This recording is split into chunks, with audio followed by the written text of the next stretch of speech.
हमें खुद को शुद्ध चेतना के रूप में महसूस करना चाहिए। सभी को तूर्य और कोई नहीं बल्कि वही तूर्य और शांति, तृप्ति और आनंद में रहना चाहिए।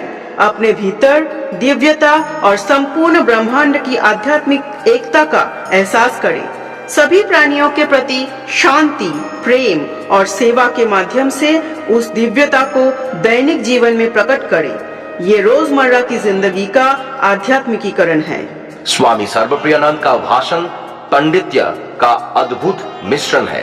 अंतर्दृष्टि और संबंधित ज्ञान, वो इन गहन शिखों को हमारे दैनिक जीवन में एकीकृत करने के लिए एक रोड मैप प्रदान करते हैं, जिससे पता चलता है कि वो हमारी निर्णय लेने की प्रक्रिया को कैसे रोशन कर सकते हैं। रिश्ते और व्यक्तिगत विकास, उनका संदेश हमें सचेतनता, आत्म खोज का अभ्यास करने और अपने आंतरिक स्व के साथ गहरा संबंध विकसित करने के लिए प्रोत्साहित करते हैं, जो अंततः हमें उद्देश्य पूर्ति और स्थायी शांति के जीवन की ओर ले जाता है। कुछ भी महसूस ना करें, कुछ न जाने, कुछ ना करे, कुछ न रखे, सब कुछ भगवान पे छोड़ दे और पूरी तरह से कहे, तेरी इच्छा पूरी हो जाएगी।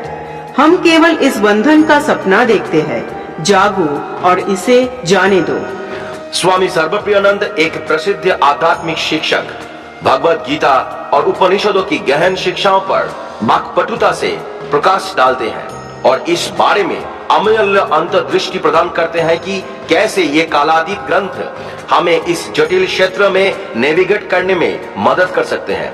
प्यार, स्नेह और जुनून। स्वामी सर्वप्रियानंद ने अपने ज्ञानवर्धक प्रवचन में इस बात पर जोर दिया कि भगवत गीता संतुलित और उद्देश्यपूर्ण जीवन जीने के लिए एक व्यावहारिक मैनुअल के रूप में कार्य करती है। उन्होंने अर्जुन को भगवान कृष्ण की शिक्षाओं का विस्तार में वर्णन किया है कि उन्होंने उन्हें कैसे प्रकट किया। गीता का ज्ञान न केवल कुरुक्षेत्र के युद्ध क्षेत्र में बल्कि हमारे दिल और दिमाग के युद्ध क्षेत्र में भी लागू होते हैं। स्वामी सर्वप्रियानंद बताते हैं कि कैसे गीता रिश्तों से नहीं बल्कि परिणामों से अलगाव को प्रोत्साहित करके हमारे भावनात्मक संघर्षों को संबोधित करते हैं। उन्होंने जोर दिया, कहते हैं कि सच्चा प्यार और स्नेह तब उदारता है जब हम रिश्तों को निस्वार्थ और स्वीकृति की भावना से देखते हैं, बाहरी अपेक्षाओं के बजाय अपने कर्तव्यों और जिम्मेदारियों पर ध्यान केंद्रित करके हम भावनात्मक लचीलापन बनाते हैं। न तो सृजन है, न विनाश, न नियति है, न स्वतंत्र इच्छा, न मार्ग है, न उपलब्धि है। ये अंतिम सत्य है। उपनिषदों में स्वामी सर्वप्रियानंद ने प्रकृति की अपनी गहरी खोज को उजागर किया है। वास्तविकता और सभी प्राणियों का अंत संबंध। वो बताते हैं कि अस्तित्व की एकता हमें विभाजनकारी भावनाओं पर काबू पाने के लिए मदद करते हैं, जिससे एकता की गहरी भावनाओं पैदा होती है। अपने और दूसरों में स्वानुभूति रखने, दिव्यता को पहचानने से हम सच्चे प्यार को विकसित कर सकते हैं। गीता और उपनिषद स्वामी सर्वप्रियानंद मानसिक समस्याओं के समाधान के लिए एक समय दृष्टिकोण प्रस्तुत करते हैं। वो ध्यान के माध्यम से आत्म जागरूकता और आत्मनियंत्रण सोच के बारे में बात करते हैं, जो दोनों ग्रंथों में केंद्रीय अभ्यास है। अपनी आंतरिक शक्ति का उपयोग करके और अपने वास्तविक स्वभाव के साथ जुड़कर हम ज्ञान और अनुग्रह के साथ भावनात्मक चुनौतियों का सामना कर सकते हैं। स्वामी सर्वप्रियानंद के भाषण से ये स्पष्ट हो जाता है कि भगवत गीता और उपनिषद मात्र दार्शनिक ग्रंथ नहीं है, वो हमारे जीवन को बदलने के लिए व्यवहारिक मार्गदर्शक है।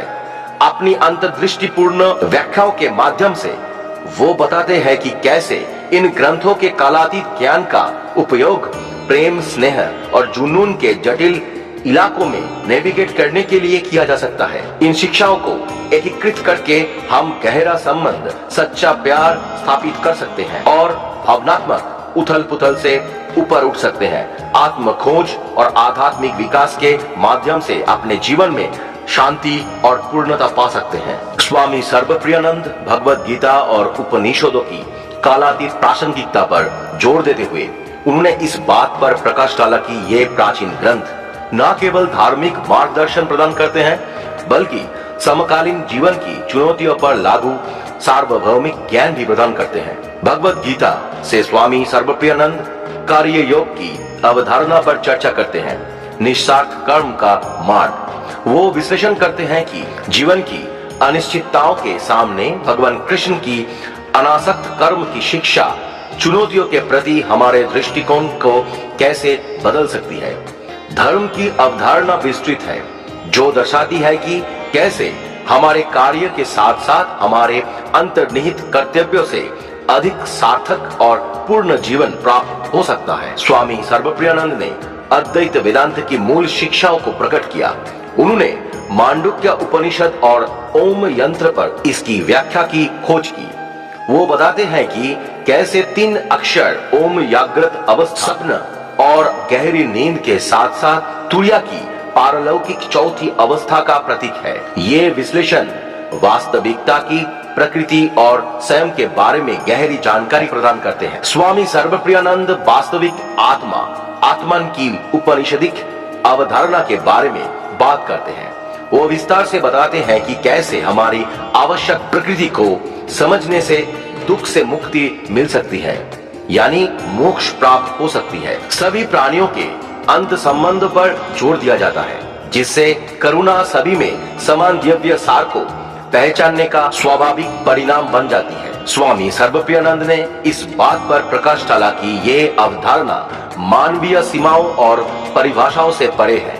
उन्होंने ये समझाया उपनिषद ब्रह्मांड को इस अंतर्निहित वास्तविकता की अभिव्यक्ति के रूप में कैसे वर्णित करते हैं। ये अस्तित्व की हमारी समझ को समृद्ध करता है। स्वामी सर्वप्रियानंद इन शिक्षाओं को उनके व्यवहारिक अनुप्रयोग पर चर्चा करके पूर्ण रूप से प्रस्तुत करते हैं।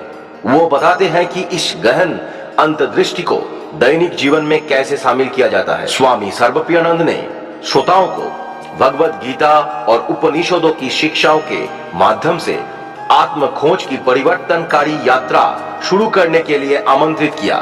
वो इस बात पर जोर देते हैं कि ये ज्ञान केवल बौद्धिक नहीं है, बल्कि जटिलताओं को सुलझाने और हमारे उच्चतम क्षमता को साकार करने के लिए एक व्यवहारिक उपकरण है।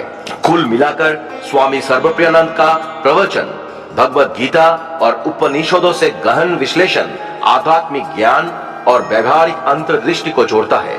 उनका दृष्टिकोण श्रोताओं को आध्यात्मिक रूप से विकसित करना है, आंतरिक परिवर्तन का पोषण करते हुए आपको जीवन की चुनौतियों से निपटने के लिए सशक्त बनाता है। स्वामी सर्वप्रियानंद के प्रेरक भाषण में वो भगवत गीता और उपनिषदों की गहन शिक्षाओं को कुशलता पूर्वक हमारे दैनिक जीवन के ताने बाने में पिरोते हैं और हमारे सामने आने वाली चुनौतियों का व्यवहारिक समाधान प्रदान करते हैं। भगवत गीता से शुरुआत करते हुए स्वामी सर्वप्रियानंद ने आत्म जागरूकता, कर्तव्य और धार्मिकता के मार्ग के महत्व पर जोर देते हुए इसकी शिक्षाओं का सार बताया। वो बताते हैं कि कैसे गीता के ज्ञान का उपयोग हमारे कार्यों को हमारे सच्चे इरादों और आंतरिक मूल्यों के साथ जोड़कर आधुनिक समस्याओं से निपटने के लिए किया जा सकता है।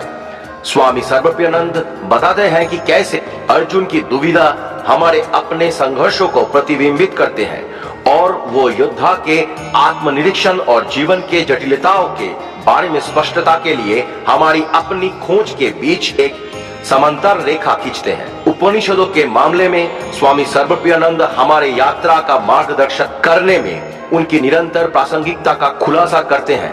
आत्मबोध, वो स्वयं और परम वास्तविकता की अवधारणाओं की खोज करते हैं, ये दर्शाते हुए कि ये शिक्षाएं हमें अस्तित्व की चुनौतियों से निपटने के लिए कैसे तैयार करती है। उन्होंने नति की अवधारणा का अनावरण किया है। ये नहीं, हमें भौतिक संसार की सीमाओं को पार करने और अपने भीतर शाश्वत सत्य की तलाश करने का आग्रह करते हैं।